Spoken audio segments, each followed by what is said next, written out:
내 딸이 눈을 완전히 실명을 할 위기로 진단을 받아서 본인은 얘기 안 했지만은 그 주변 사람들이 우리한테 알려줬어요. 크리티컬하다.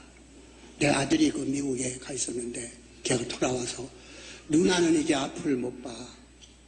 지금 망막이 찢어져가지고 반이 없어졌는데 시간 문제야. 한두 달 후면은 완벽하게 이제 이게 되니까 앞으로 눈을 못 봐. 내 딸은 뭐 이미 아시는 분도 있지만은 뭐 나보다 훨씬 그 머리도 좋고 학교에서도 뭐 스트레이트 A를 받은 애예요. 3년 만에 조기해서 미국 가서 검사도 하고 이 변호사도 안 해요. 얘는 진짜 무신론 중에 무신론이라고 해도 과언이 아닐 정도의 그렇게 아주 지적인 애였습니다. 걔가 어느 날 이제 예수님을 믿게 되고 뭐 그 복잡한 얘기는 여기 안 합니다. 캔서도 걸리고 뭐도 하고 하다가 결국 마지막에 하와이에 내 손자 때문에 좀 와 있다가 거기서 실명을 하게 되는 겁니다. 이제 앞을 못 본다는 거예요. 얘가 나를 못 본다는 말 듣고 우리 부부들이 글로 나갔습니다. 그래서 하와이 교회에 갔는데 하와이 그때 잠깐 LA에서 하와이에 와 있었어요. 그때 참으로 나는 큰 충격을 받았어요. 나는 앞을 이런 걸 본다는 것이 기적이라는 걸 몰랐어요. 어떻게 사람이 아침 해가 솟아나고 새가 날르고 구름이 흐르고 사랑하는 사람을 이렇게 볼 수 있을까요? 이게 기적이에요. 사람들은 우리 딸이 눈이 실명하려다가 다시 회복했다는 걸 기적이라고 하는데 아니에요. 처음부터 기적이었죠. 얘가 아버지를 볼 수 있는 거, 내가 딸을 볼 수 있는 거. 얘가 최초로 이 세상에 태어났을 때 또 걔가 워낙 또 눈이 좀 커요. 커가지고 어머니 품에 안겨서 최초에 나하고 상련했을 때 그 호동간한 눈으로 날 쳐다보고 나에게 행복을 가져다 줬던 그 눈, 서로 마주보던 눈, 인간이 눈이 있어서 서로 맞아보는 그 눈 볼 수 있다는 게 기적이라는 것을 얘가 앞을 못 본다는 얘기를 들었을 때 나는 처음으로 인간이 기적 속에서 살고 있는 것을 모른다는 것을 느꼈습니다. 그래서 집사람하고 당황해서 가니까 얘가 이렇게 설거지를 하는데 내가 아파할까봐 자기가 안 못 보는 것이 문제가 아니라 아버지가 너무 가슴 아파할까봐 안 아픈 채 그냥 뭐 이렇게 더듬더듬 괜찮은 채로 이렇게 접시를 닦는데 접시를 깨뜨리는 거예요. 엉뚱한 걸 잡아다니는 거예요. 운전을 하는데 막 이상한 데로 막 가는 거예요. 그런데 놀라운 것은 하와이 교회에 갔는데 이렇게 큰 교회 아니에요. 내가 이 큰 교회 비난하는 거 아니에요. 조그만 초대교회 같은데 그 교회가 컸더라도 여러분들이 다니는 이러한 교회였더라도 나는 회심하지 않았어요. 조그만 교회인데 원주민들, 하와이 원주민들 배가 이렇게씩 나온 사람들 그리고 뭐 정말 꾸민도 없는 그런 사람들이 뭐 어디에서 뭘 느꼈는지 막 눈물을 흘려가면서 거기는 또 가난하니까 야마하 애들 키보드 이걸로 찬송가 부르고 요만한 데다가 뭐 파워포인트로 뭐 새기고 근데 그렇게 이 사람들이 화평해 보이는 거예요. 고통스러운데도 그렇게 가난한데도 그리고 손을 흔들면서 얘기하는데 나는 절대로 못하는데 나도 어느새 보니까 이렇게 손을 이렇게 흔드는 거예요. 아 보니까 저쪽에 스크린에 내가 이러고 앉아있는 거야. 야 저게 뭐냐 내가 근데 비로라 해서 내가 전부 기도하는데 그때 처음으로 무릎을 꿇고 하나님께 경건하게 이렇게 빌었어요. 나는 아직 하나님 믿지 못합니다. 그러나 증거를 보여주세요. 내가 이렇게 사랑하는 딸인데 걔가 앞으로 내 웃는 얼굴, 슬퍼하는 얼굴, 반기는 얼굴을 얘가 못 본다면 차라리 죽으면 몰라도 살아서 내 얼굴을 모른다면 내가 자기를 행복하게 너를 행복하게 바라보는 아버지의 얼굴을 모른다면 이게 도대체 말이 되는 소리입니까 이게. 처음부터 앞을 못 보지. 그러니 하나님께서 한 번만 기적을 내려주소서. 그러면 지금까지 하나님 욕하고 못된 짓 많이 했는데 얘만 고쳐주면 내 계약을 하는 건 아니지만 내 사랑입니다. 이거는 평생 나는 내 먹을 거, 내 명예, 내 돈, 내 권력, 그 잘난 인기, 이게 최고인 줄 알고 살았던 사람이 지금 무너집니다. 얘 앞에서 나는 아무 힘이 없습니다.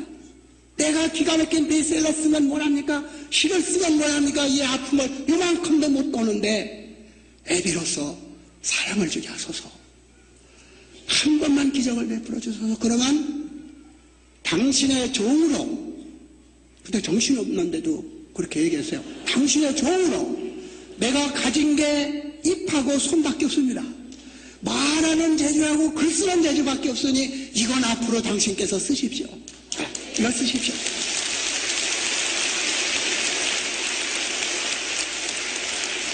그것이 내가 경건하게 빌면서 입을 열어 하나님과 약속한 거예요. 그러나 전혀 마음속으로는 하나님에 대한 은총 이걸 믿기 전이지요. 단지 나를 구하기 위해서 하나님과 맹세를 한 겁니다. 그리고 얘가 한 달 후에 서울로 내가 다 서울대학 해놓고 왔어요. 그래서 이제 특별히 얘기를 해가지고 처음 체크를 하더니 망막이 찢어진 적도 없고 붙은 흔적도 없고 이거는 오진을 했나 보다. 혹시 한국 사람이니까 영어를 잘못해서 잘못 알아들은 게 아닙니까? 얘는 검사면은 재판을 영어로 하는데 범죄 영어 네이티브보다 더 잘해야지만 이 변호를 하거든요. 서양법정에서. 그게 제 망막 찢어지는 걸 아무리 몰랐겠어요. 또 병원에서 그거 진단해가지고 다 그 미국 딴 것도 아니고 그냥 들여다보는 건데 그 무슨 암 한 것도 아니고 장관이가 눈이 났어요. 눈이 난 게 아니라 진행이 안 되는 거예요. 그래서 그 얘기를 의사로부터 듣고 도큐멘트를 딱 가지고 얘 너 망막이 찢어진 게 전혀 없대. 찢어졌으면 붙은 흔적도 있는데 흔적도 없대 이거. 그러니까 얘가 너무 좋아하는 거예요. 제 눈을 보는 게 좋아한 게 아니라 아버지의 사랑이 기도와 자기가 사인을 본 거죠. 하나님의 기적을 본 거죠. 그게 목적은 아니었지만 자신과 믿음을 확신을 얻게 된 것이지요. 그런데 나는 가슴이 털컥 내려가는 거예요. 난 이제 끝났다. 하나님하고 약속인데 얘가 안 난다고 그래도 눈이 나빠졌대도 슬퍼할 것이고 낫다고 해도 나는 슬퍼한다. 왜? 나는 내가 가진 걸 놓지 못하는데 이젠 놓아야 되겠구나. 70년 동안 살아온데 같이 내가 믿어왔던 거를 이 자리에서 내가 버려야 되는구나. 여러분들은 이것을 거듭난다고 하지만 나한테는 죽음과 같은 것이다. 그때 가슴이 탁 내려가는 거예요. 예, 약속인데 어떡하냐. 그러나 조금 생각해보자. 조금 나중에 하자. 하나님도 얼마 여유는 주실 거다 그러니까 하긴 한다. 내가 분명히 조금 하자.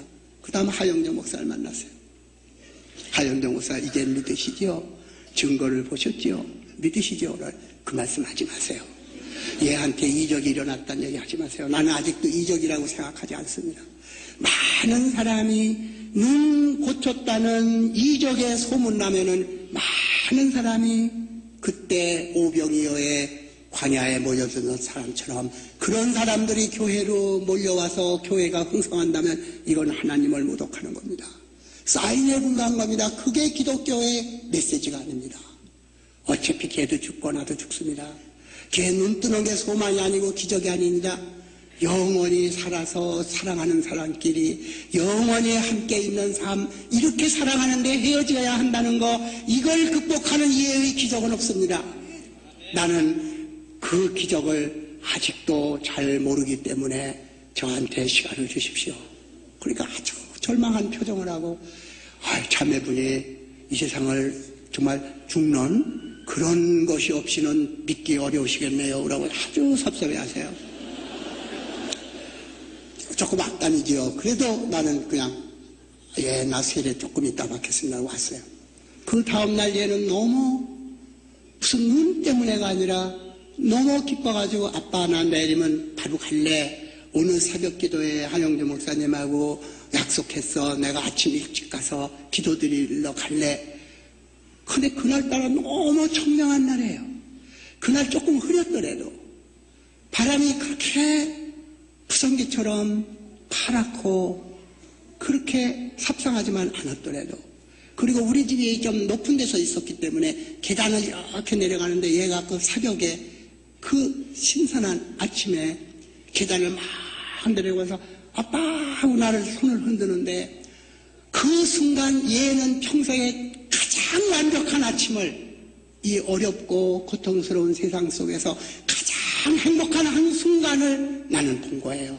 내가 주지 못한 행복을, 영원히 되풀이할 수 없는 행복을, 그 순간인데, 내가 만약 세례를 받게만 하면은 99.9가 완전히 100%의 행복한 순간이 되는 거야. 나도 모르게 나 세례 받는다고 그래 그러고 외친 거죠. 세례 받는다.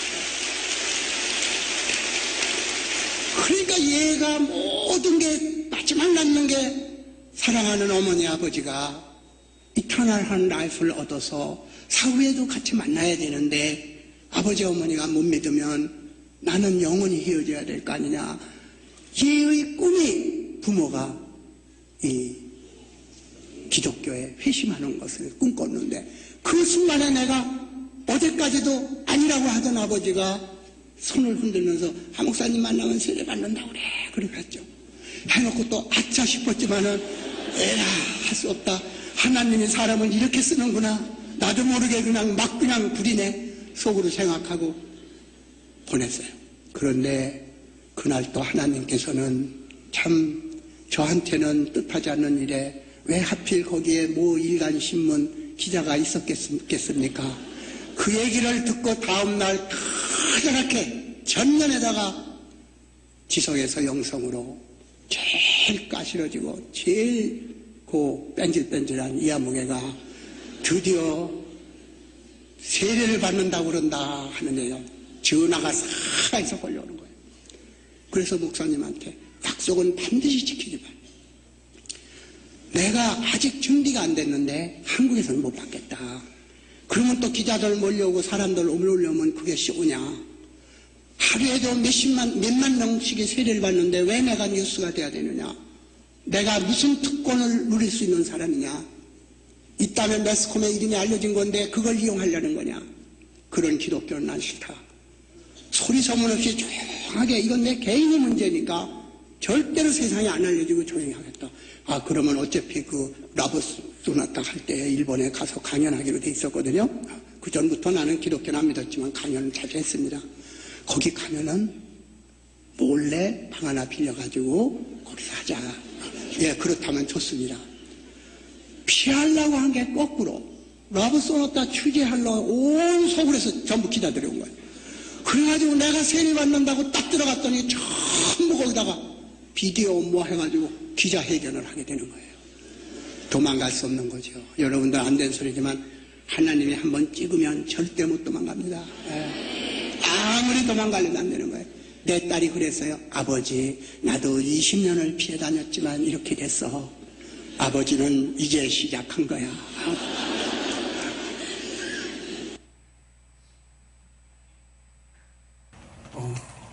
내가 꼭 말하고 싶은 거는, 나는 이제 알다시피 낫는 병이 아니기 때문에 어떤 약도 쓰지 않고 아무것도 안 하고 있는 거예요 지금. 그냥 암과 함께 지내고 있는 거예요. 약도 아무것도 안 먹어요. 아무것도 안 먹어요. 왜? 마지막 남은 게 죽음은 어떤 모습으로 어떻게 다가오고 어떤 발자국 소리로 오는가. 그게 종교는 죽음에 관한 거예요. 100마디 말은 소용없는 거예요. 유일하게 죽음에 대해서 생각하는 게 종교. 과학이 생각해줘요. 정치가 생각해줘요. 경제가 생각해줘요. 한 번밖에 없는 가장 큰 사건이 죽으며, 탄생이고 죽으며, 탄생할 때는 예정된 거예요. 어떤 사건이 죽음 이상으로 크겠어요? 모든 게 다 사라지는 거예요. 그러니까 나의 종교는 시작하는 거예요. 지금 시작하는 거예요. 그거 맞닥뜨려 버린 거예요. 거기에서. 우리 딸은 훌륭히 그걸 해냈어. 정말 암이 있었으면 숨었을 거예요. 왜? 전혀 두려워하지 않고 죽기 직전까지 1시간, 2시간씩 교회에서 이거 하고. 그렇기 때문에 암이 우리 딸을 정복 못했죠. 죽음이 정복 못했죠. 죽음은 그의 신앙의 한 에피소드에 지나지 않는 것이 됐고, 오늘도 내 딸을 기억하는 사람들은 처참하게 처절하게 말라서 끝까지 고사해서 그 처절하게 죽어가는 모습이 아니라 하나님의 신부라고 그 빛나는 얼굴로 교단에 서서 그의 마지막 얼굴이요. 암도 못 부신 거예요. 그의 사랑과 신앙은. 그렇기 때문에 내가 용감하게 닥쳐봐야 알지만 아직은 초연하게 내 글 쓰고 할 거 다 하고 마치 영원히 사는 사람처럼 살고 있는 거예요. 그래서 내가 줄 수 있는 말은 성경의 말이 아니라 증자의 말. 가마귀 죽으려 할 때 그 소리 슬프지 아니한가? 사람이 죽으려 할 때 그 말이 착하지 아니한가? 죽음 앞에서는 거짓말 안 하는 거예요. 살려고 거짓말하고 돈 벌려고 거짓말하는 거지. 죽는 사람이 거짓말하는 법은 없어. 그래서 유언이 진실한 거예요. 그래서 유언 많이 들어주는 거예요, 사람들이. 그 진실한 날. 살아있을 때부터 유언하듯이 말을 했으면 얼마나 좋았을까. 많은 거짓말 했잖아요. 죽음 앞에서는 거짓말 안 해요. 그래서 내가 지금 말하는 것은 그 죽음에 대한 것에 대한 유일한 해답을 되든 안 되든 죽음에 대한 해답은 종교밖에 없다. 문학이 그걸 하냐, 경제가 그걸 하냐, 다 살아있는 얘기지. 삶 속의 죽음이라고 하는, 삶과 죽음이 그 뭐 등을 맞대고 있는 동전의 안팎 같은 것인데 그걸 여태까지 몰랐던 거예요. 우리가 생명도 몰랐던 거예요. 죽음을 몰랐다는 건 생명을 몰랐다는 거예요. 나는 진리요 길이요 생명이니라 하는 말은 나는 죽음이며 생명이니라 그 얘기거든요. 그러니까 돌아가실 수 있는 하나님이야. 예수님이 돌아가실 수 있는 하나님이 없거든. 우리처럼 엘레리 라바사박다니 하고. 그래서 부활을 하신 거예요.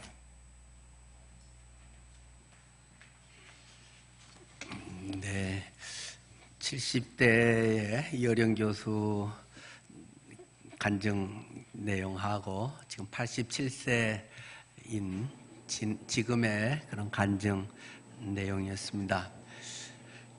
예, 뒤에 부분은 지난번에도 한번 우리가 본 적이 있습니다. 오늘 저는 부활의 현재를 살자 하는 제목으로 이야기를 하려고 합니다. 부활의 현재를 살자.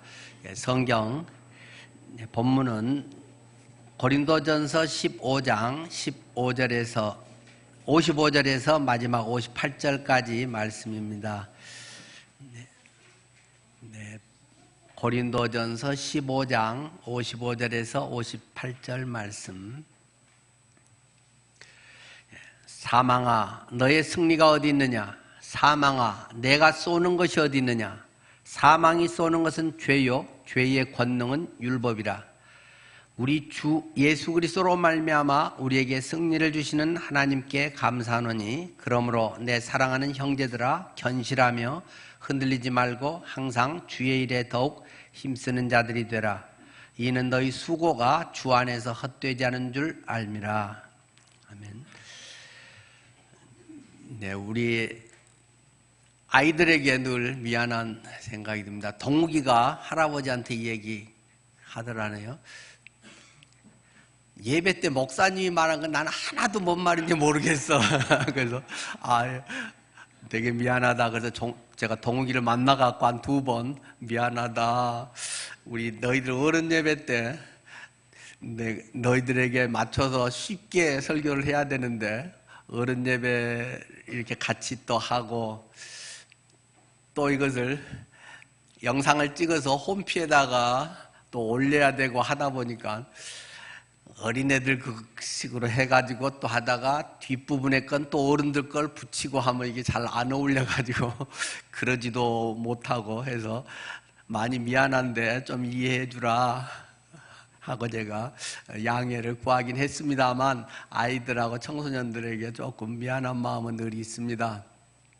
제가 재밌게 이야기식으로도 별로 못하고 그런데 하여튼 예수님은 부활하셨습니다. 그리고 예수님이 지금 나와 함께 계십니다. 그 예수님이 평생 나와 함께 하고 있기 때문에 우리는 언제 어디에 있든지 늘 부활의 사람으로 부활이 나의 영의 실체, 나의 삶의 실체, 구체적으로 모든 죽음을 뛰어넘는 그러한 우리의 주인으로 계시기 때문에 그분을 모시고 살 인생은 세상 사람들과 비슷한 것 같지만 전혀 다른 것이다 하는 것을 강조하고 싶습니다. 이어령 교수가 지난 10월 달 한 달 반쯤 전에 아마 이게 내 마지막 내 생애 인터뷰일 거다 하면서 인터뷰한 내용이 있습니다. 그것이 제목으로는 죽음을 기다리며 나는 탄생의 신비를 배웠네, 그런 인터뷰를 하셨더라고요. 그의 지금 87세로서의 이제 항암 치료나 모든 걸 다 거두고 마지막 기력을 다해서 책을 쓰고 있는데 곧 탄생이라고 하는 책이 나올 거라고 합니다. 그리고 강연하고 죽을 때까지 자기 할 수 있는 그 일을 하다가 이제 하나님 앞에 가겠다라는 것이 그분의 생각이고, 이제 그때가 되니까 인생에 대한 여러 통찰들이 훨씬 그 심도 있게 실제적으로 다가온다는 이야기들을 쭉 인터뷰에서 하더만요. 그리고 많은 사람들이 자기에게 와서 아유 수척해지셨어요, 아니 저 좀 좋아지는 것 같아요, 뭐 이런 얘기를 많이 하는데 자기가 쭉 보면 사실 남들은 내가 생각한 것만큼 나에게 별 관심이 없다라는 것들을 수없이 경험한다는 것입니다.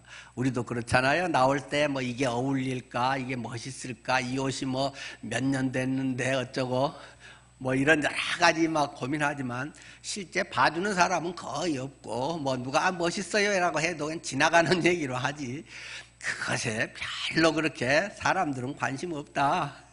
즉흥적으로 뭐 댓글 달고 그런 것들은 많이 있지만, 하다못해 우리 집에서도 보면 아내가 머리하고 와도 아는 남편이 별로 그리 많지 않다는 사실을 우리는 수없이 경험하잖아요.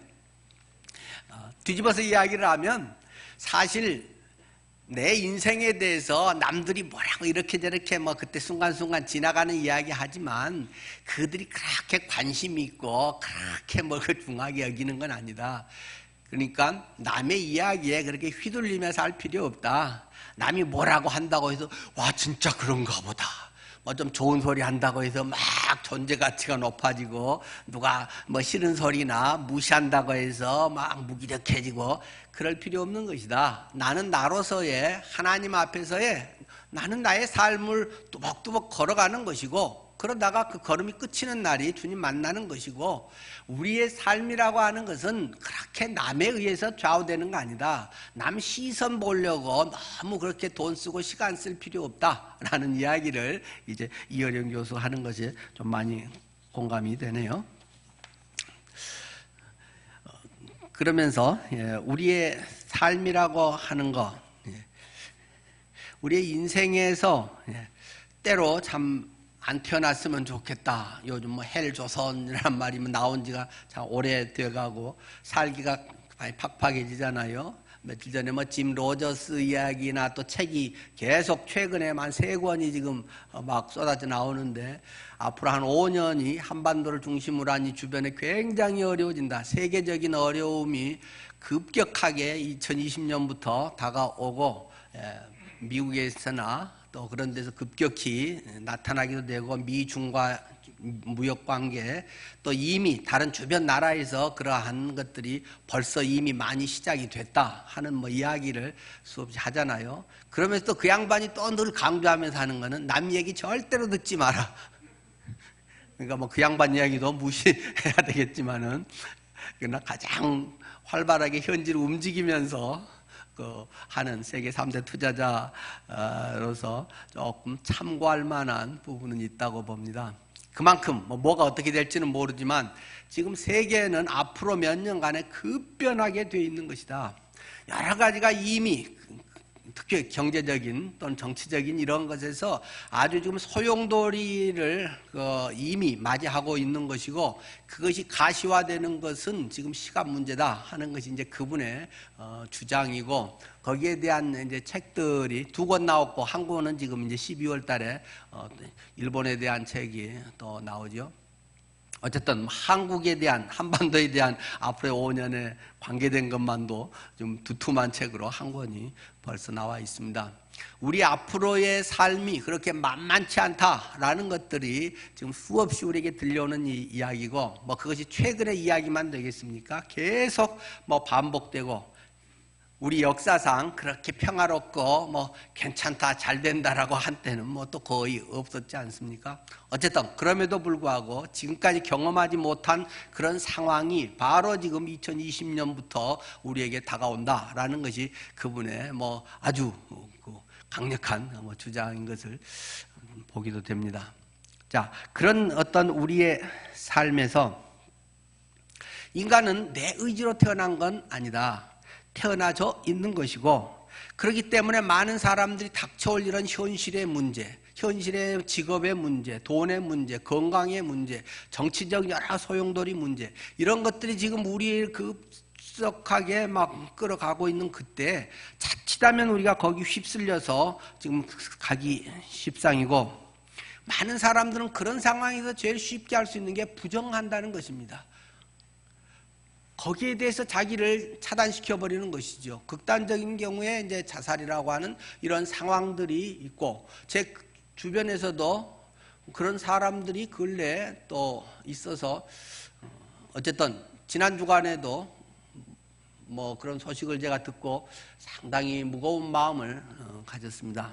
물론 그분은 예수님 믿는 분은 아니었지만은 몇 번 만난 적은 있고, 그런데 상당히 괜찮은 실력이 있고 굉장히 똑똑하던데, 뜻밖의 그런 소식을 또 우리 집사님을 통해서 간접적으로 들었는데, 아유, 나랑 몇 번 같이 만나서 차도 마시고 했는데, 아유, 또 이렇게 참 했구나, 뭐라고 할 말이 없는 그런 상황들을 지내왔습니다. 우리들 주변에서 언제 무슨 일로 어떻게 사람들이 갑자기 삶의 의지가 꺾이고 또 어떠한 것을 선택하게 될는지 참 예측하기 어려운 그러한 상황 속에 우리는 지금 놓여 있습니다.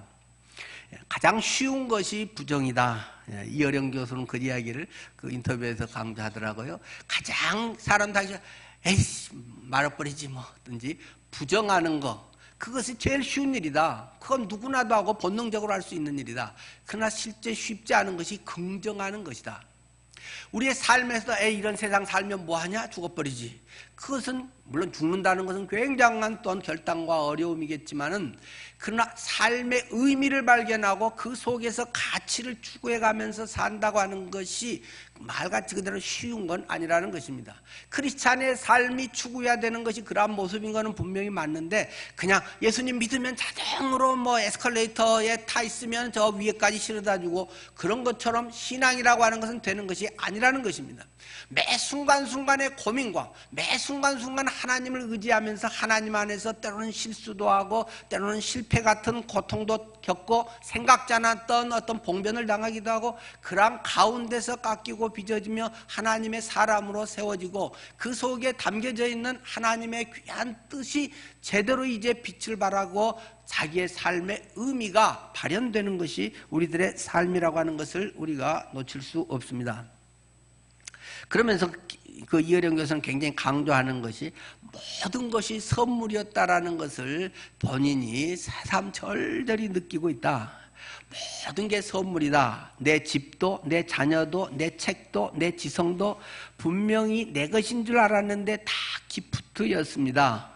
이야기를 하네요. 내가 벌어서 내 돈으로 산 것이라고 했는데 그게 아니었어요. 내 생명처럼 내 힘으로 이뤘다고 생각했던 것들이 지금 돌아보니까 다 선물이네요. 내가 뭘 실력 있고 뭘 하고 잘 준비를 해서 뭐 어떻게 돼서 된 게 아니라 선물이라고 하는 거. 그리고 뭐 다른 데서 늘 나오는 이야기지만 선물이라고 하는 프레젠트, 그것은 선물이지만 동시에 현재라고 하는 동일한 단어다. 가장 귀한 선물이라고 하는 것은 눈에 보이는 유형적인 거, 뭘 갖춘 이런 것뿐만 아니라 오히려 현재라고 하는 이 때로는 추상적인 이것이 가장 귀하고 큰 선물이라고 하는 것이다.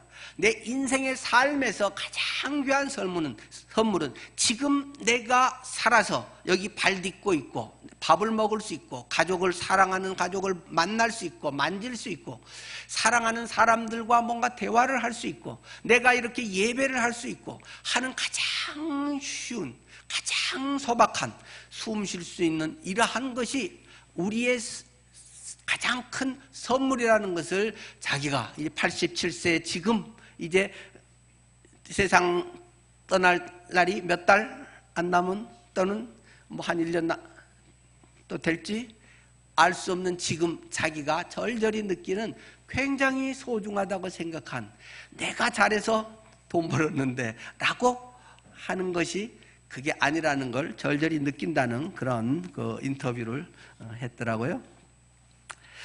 그러면서 성경에 먼저 된 자가 나중된다라는 말처럼 내가 애비고 내가 내 딸을 낳는데 내 딸에게서 내가 배웁니다. 내 딸이 오히려 먼저 된 자였습니다. 아빠, 내 소원이 아빠가 꼭 예수님 믿는 거예요 하면서 그 딸의 말한 것을 지금 자기가 이제 자기의 삶 속에 받아들여서 그것을 결실히 깨닫고 있다라는 이야기를 하고 있습니다. 그 딸이 저하고 동갑이더라고요. 근데 7년 전에 지금 이제 암으로 세상을 떠났습니다만은 마지막에 죽음을 앞두고 암으로 참 어려울 때 마지막 뭐 그분이 쓴 책이 많잖아요. 뭐 하나님의 신부라든지 우리 여기 위에도 여러 권 이민아 목사의 책들이 있고 그러면서 그 교도소 선교를 그 암 말기에 많이 했고 또 그 불황 청소년들 그 사람들을 또 많이 그 돌보고 복음 전하는 사역을 많이 했지 않습니까? 그 미국 LA에서 이제 그 검사할 때 이 청소년들을 많이 이제 상대를 했기 때문에 그들의 문제에 대한 아픔을 그가 이제 다시 이제 신학을 하고 목사가 된 다음에 그들의 이제 구원하는 이러한 일들을 우리나라에 와서 하다가 마지막까지 복음 전하다가 기도드리고 쓰러져서 한 대여섯 시간 후에 주님 품에 안겼습니다. 그의 그러한 어떤 삶들을 아빠가 누구보다도 생생하게 봐왔기 때문에 그 속에서 정말 어떻게 사는 것이 바른 삶인가. 이어령 교수 하면 뭐 전집도 있고 한국의 지성이라고도 하고 대단하다고 하지만 그 딸 삶 앞에 자기를 들여다보니까 자기가 지금까지 이룬다는 거, 자기의 뭘 했다고 하는 거, 자기가 그 많은 지성과 뭔가 대단하다고 하는 뭐 그 많은 것들이 사실은 다 별거 아니라는 그러한 고백들을 그분은 하고 있습니다. 하나님은 전능하지만 모두의 병을 완치시켜 주거나 죽음으로부터 도망치게 해주진 않아요. 이런 것도 참 마음에 많이 와닿더라고요. 많은 사람들은 기도의 응답이고 하나님의 능력 있으면 다 고친다고 생각을 하지만 하나님은 전능하시지만 모두를 다 완치시키거나 병으로 낫게 하는 건 아니다. 하나님은 그 속에서 하나님의 의미를 발견하게 하는 것이고 내 삶이 참으로 가치 있게 언제 끝날는지 그거는 사람마다 다 다르지만은 그 속에 하나님의 섭리, 하나님이 나를 통해서 이루시고자 하는 일들을 내가 발견하고 기쁘게 그 일에 내 삶을 불살할 수 있는 그것이 훨씬 중요하다는 것을 우리에게 또 마지막 인터뷰에서 이야기를 하고 있습니다. 인생은 모두가 시한부 인생입니다. 30대 아까운 청춘의 갈 수도 있고 아니면 100세까지 살 수도 있고, 그러나 인생은 누구나 시한부 인생이라는 사실입니다. 단지 의사가 앞으로 6개월 이상 사시기 어렵겠네요 했을 때 충격. 그러나 당신은 앞으로 50년밖에 못 사시겠네요, 뭐 그렇게 얘기하면은 그냥 무덤덤하게 당연한 거지 이렇게 생각할 수도 있겠죠. 단지 얼마나 남았냐는 또 내 몫은 아니고, 인생은 누구나 시한부 인생이라는 사실을 기억해야 합니다. 다만 그 과정에 어떻게 살다가 어떻게 창조주 하나님 앞에 가느냐가 중요하다는 것입니다. 그래서 너는 어떻게 살았니? 하고 하나님의 심판대 앞에서 내 인생을 결산할 때 하나님이 뭐라고 하시겠는가? 내가 너를 만들었는데, 너를 만들어서 이 세상에 보냈는데 네가 내게 허락한 60년의 세월을 어떻게 살았니? 라고 하나님이 물으실 때 내 인생은 뭐라고 대답할 수 있겠느냐 하는 것을 성경은 우리에게 묻고 있지 않습니까? 신앙이라고 하는 것은 궁극적으로 죽음의 문제 해결이기도 하지만 동시에 죽음 너머의 삶을 선물로 여기고 현재를 살아가는 것입니다. 늘 말씀드리지만 내가 예수 믿어서 구원받았다, 나는 그래서 죽으면 천국 간다 라는 것은 매우 중요한 확신이지만 그것 자체로는 큰 의미가 없는 것입니다. 미래에 대한 분명한 확신이 있기 때문에, 나는 죽어도 분명히 하나님 자녀로서 천국에 갈 것이라는 확신이 있기 때문에 지금 현재 여기서 내가 어떻게 살 것이냐가 그에 못지않게 중요하다는 것입니다. 죽어도 천국만 간다고 하면 내게는 참 보험 든 것처럼 다행이겠지만 다른 사람들에게는 뭔 특별한 게 있겠습니까? 또 내가 죽어서 천국 가는데 이 세상에서는 내 맘대로 살고 개판처럼 살고 그냥 내 혼자 몸뚱이 배불리고 잘 먹고 잘 살고 내 자식만 잘 되게 하고, 그것이 무슨 의미가 있겠습니까? 본인과 자녀에게는 큰 의미가 있지만 남들에게는 그런 사람이 있으나 없으나 별 차이가 솔직히 없는 거 아니겠어요? 미래에 대한, 사후에 대한 확신이 있기 때문에 지금 내가 여기서 사는 분명한 의미가 있고 해야 할 일이 있고, 그것을 내 삶을 정말로 행복하고 기쁘게 할 수 있는 무언가가 주어져 있다는 사실이 크리스찬의 삶이라고 하는 것입니다. 부활은 현재입니다. 부활은 나중에 죽으면 부활한데, 나중에 죽어서 크리스찬들은 다 부활해서 천국 간대, 이런 교리가 중요한 것이 아니고, 물론 그것도 분명한 우리에게 기쁨과 확신을 주는 것이지만 현재 그래서 네가 어떻게 사는 것이야. 네가 예수를 영접해서 구원받은 사람으로도, 그래 너는 지금 돈을 뭐에다 쓰고 있는 것이야. 우리에게 가장 귀한 것이 현실적 사회에서 돈이고 시간인데 네 그래서 돈을 뭐에다가 쏟아붓고 살고 있니? 네가 시간을 어디다가 바치고 살고 있니? 그것이 너의 가치관을 대변하는 것이다. 네가 뭘 생각하고 뭐가 너의 진짜 신앙인지를 말해주는 것이 너의 현재 돈 쓰는 것이고 시간 쓰는 것이다 라고 하나님은 우리에게 말하고 있다는 것입니다. 부활로 죽음의 문제가 해결된 사람은 현재를 사는 모습이 다르다는 것입니다. 똑같은 일을 당해도 받아들이는 자세와 의미가 다르다는 것입니다. 돈 쓰고 시간 쓰는 것이 달라야 되고 다를 수밖에 없는 것이다. 여러분은 헌책을 50만 원 주고 사겠습니까? 저는 삽니다. 제가 전공하는 분야와 하면 실제 산 것들이 있습니다. 저에게는 꽤 비싼 책도, 귀한 책도 여러 번이 있습니다. 단지 아내에게 들키면 혼나기 때문에 다 불지 않아서 그렇지, 남들에게는 아무 별 쓸데도 없는 5,000원에도 잘 안 살 책을 저는 50만 원에도 삽니다. 왜요? 굉장히 귀하기 때문에, 가치를 알기 때문에 삽니다. 여러분의 삶이 참으로 소중하고 여러분들이 하나님 안에서의 의미를 발견하고 하면 내 삶의 하루하루가 그저 허투루 흘러 지나가는 유수와 같은 것에 끝날 수가 없는 것입니다. 부활은 현재인 것입니다. 사명이 있다면 뭔가의 우리의 삶의 방식은 많이 다를 것입니다.